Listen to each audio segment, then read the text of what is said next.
ગાંધીનગરમાં બેઠેલા ગૃહમંત્રી બુટલેગરોના વકીલ જેવી ભાષા બોલે છે। આ મામલે કોંગ્રેસના પ્રદેશ પ્રમુખ અમિત ચાવડાએ ગંભીર આરોપ કર્યા છે। તેમણે કહ્યું છે કે ખુલ્લેઆમ કહી રહ્યા છે કે અમારો હફતો છેક ગાંધીનગર સુધી જાય છે, અમારું કોઈ કાંઈ બગાડી શકતું નથી। કોંગ્રેસ પક્ષના ઈમાનદાર પોલીસકર્મીઓને સલામ કરે છે, પરંતુ લાંચી હપ્તાખોરોને છોડવામાં નહીં આવે। હિંમતનગર ખાતે જન આક્રોશ યાત્રા દરમિયાન વિરોધ કરવા આવેલા બુટલેગરો અને ભાજપના મળતિયાઓ પર આકરા પ્રહાર ગુજરાત કોંગ્રેસ સમિતિના પ્રમુખ અમિત ચાવડાએ કર્યા છે અને કહ્યું છે કે ગુજરાતમાં બેરોકટોક દારૂના કાળો કારોબાર ચાલી રહ્યો છે। ગુજરાતમાં દારૂ એક વેપાર બની ગયો છે। વારંવાર ગુજરાતમાં કરોડોનું ડ્રગ્સ પકડાય છે। દારૂ ડ્રગ્સના કારણે ગુજરાત બહેન દીકરીઓ વિધવા થાય છે, યુવાનોનું ભવિષ્ય બરબાદ થઈ રહ્યું છે।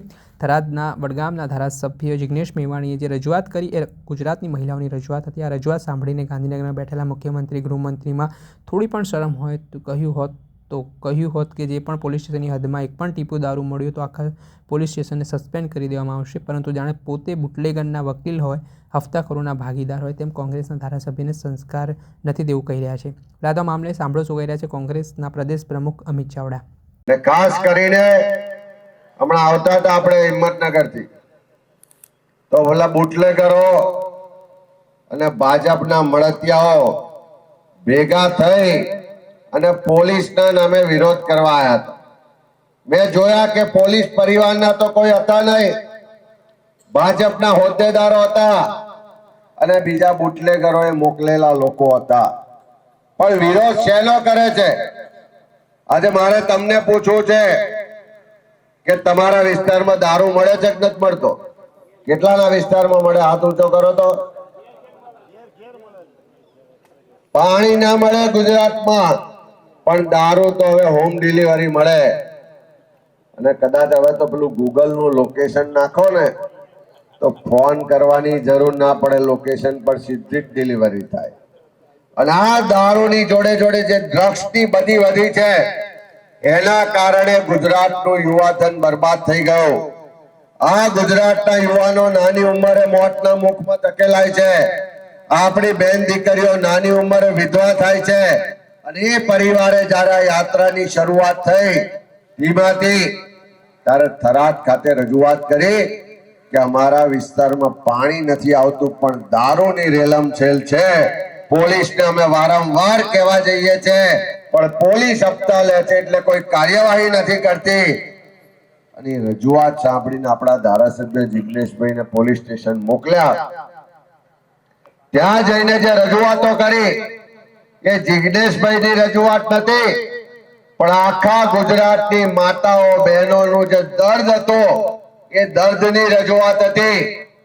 અને સરકારમાં બેઠેલા મુખ્યમંત્રી કે ગૃહમંત્રીમાં એક છાંટાની જો શરમ હોત તો આ રજૂઆત સાંભળીને એણે સામેથી કેવું જોઈતું હતું કે જે પોલીસ સ્ટેશનમાં એક ટીપું પણ દારૂ મળશે, આ ગુજરાતમાં દારૂબંધીનો કાયદો છે, એક ટીપું પણ દારૂ મળ્યો તો એ પોલીસ સ્ટેશનના બધાને સસ્પેન્ડ કરી દઈશ એવો એને ઓર્ડર કરવો જોઈતો હતો।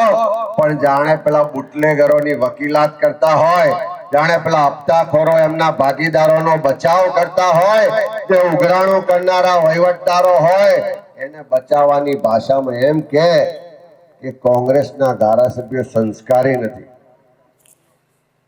આ દારૂ ડ્રગ્સના પૈસા લઈ અને ગાંધીનગરમાં બેઠા બેઠા ઉત્સવોને તાઇફા કરો। જે ભાજપના બળતિયાઓ પાસે સાયકલના ઠેકાણા નતા એ આજે મોટી મોટી મર્સિડીઝ ને ફોર્ચ્યુનર ગાડીઓમાં ફરતા થયા। એ હપ્તાખોરીના રાજને કારણે થયા છે, ભ્રષ્ટાચારને કારણે થયા છે। અને ગુજરાતના લોકોનો જે આક્રોશ છે એને વ્યક્ત થાય, એની રજૂઆત થાય, એના માટે વિરોધ થાય, તેનો અવાજ દબાવવા માટે પોલીસના નામે વિરોધ કરવા નીકળ્યા। અરે ભાઈ, સાચો પોલીસ તો જઈને પૂછો કે જ્યારે એના શપથ લે છે ત્યારે કોઈ પણ નાત જાત ધર્મના ભેદભાવ વગર સંવિધાનની રક્ષા માટે પ્રજાના એક સાચા સેવક અને પ્રજાના એક સાચા રક્ષક તરીકે કામ કરવાના શપથ લે છે। અને સાચો પોલીસ વાળો હોય, એક કોન્સ્ટેબલ હોય, એએસઆઈ હોય, પીએસઆઈ હોય કે કોઈ પણ કક્ષાનો અધિકારી હોય, જે પ્રમાણિક છે, સાચો છે, પ્રજા માટે કામ કરે છે, એને કોઈનો ડર લાગતો નથી।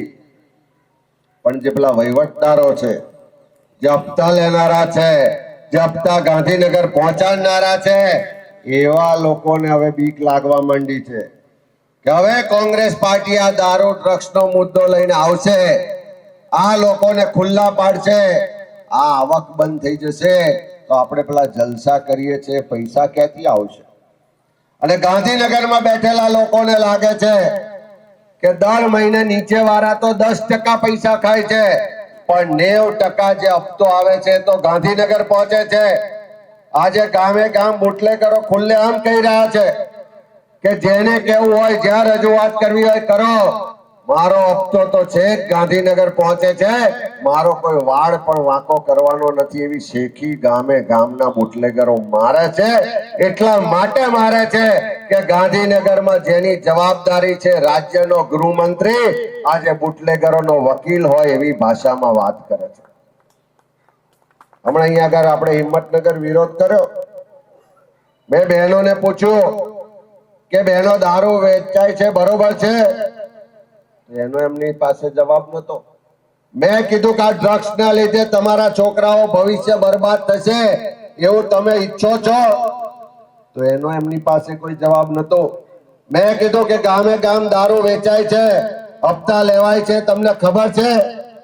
તો એનો કોઈ એમની પાસે જવાબ નતો. મેં પૂછ્યું તમારામાંથી કેટલા લોકો પોલીસ પરિવારના છે? તો બધા મોઢું સંતાડતા હતા. એનો સ્પષ્ટ મતલબ છે કે જે સાચો પ્રમાણિક પોલીસ વાળો છે એને આનાથી કોઈ ચિંતા નથી, પણ જે ભ્રષ્ટાચારીઓ છે, હપ્તા લેનારા છે અને હપ્તા ગાંધીનગરમાં પેલા ગૃહમંત્રી કે સરકારને પહોંચાડનારા છે, એમના પેટમાં તેલ રેડાયું છે અને એ લોકો આ કોંગ્રેસની જન આક્રોશ યાત્રાનો વિરોધ કરવા માટે રસ્તા પર આવ્યા હતા. પણ અમે આવકારીએ છીએ, આ તો લોકશાહી છે. તમે આવો, ખુલ્લામાં વિરોધ કરો, જાહેરમાં કોઈ પણ ગામના કોઈ પણ ચોકમાં આવો, ચર્ચા કરવા માટે અમારો કોંગ્રેસનો એક એક આગેવાન તૈયાર છે. અમે જ્યારે પોલીસ વાળાને જરૂર પડી હોય, એની ભરતીમાં ભ્રષ્ટાચાર થયો હોય, એના પેપર ફૂટ્યા હોય, અનામતની વાત આવી હોય, દરેક વખત અમે ગુજરાતના સામાન્ય પોલીસ વાળાનો અવાજ બન્યા છે. આજે પણ સલામ કરીએ છીએ જે પ્રમાણિક પોલીસ વાળા છે એને, પણ જે ભ્રષ્ટાચારીઓ છે, હપ્તાખોરો છે, વહીવટદારો છે એને છોડવામાં નહીં આવે. એ પણ આજે ડંકાની ચોટ પર એટલી જ મજબૂતાઈથી કહીએ. હમણાં ગઈકાલે અંબાજી હતા, તુષારભાઈ ને બધા અમે હતા, દર્શન કરીને માતાજીના ચરણોમાં શીશ ઝુકાવીને બહાર આવ્યા.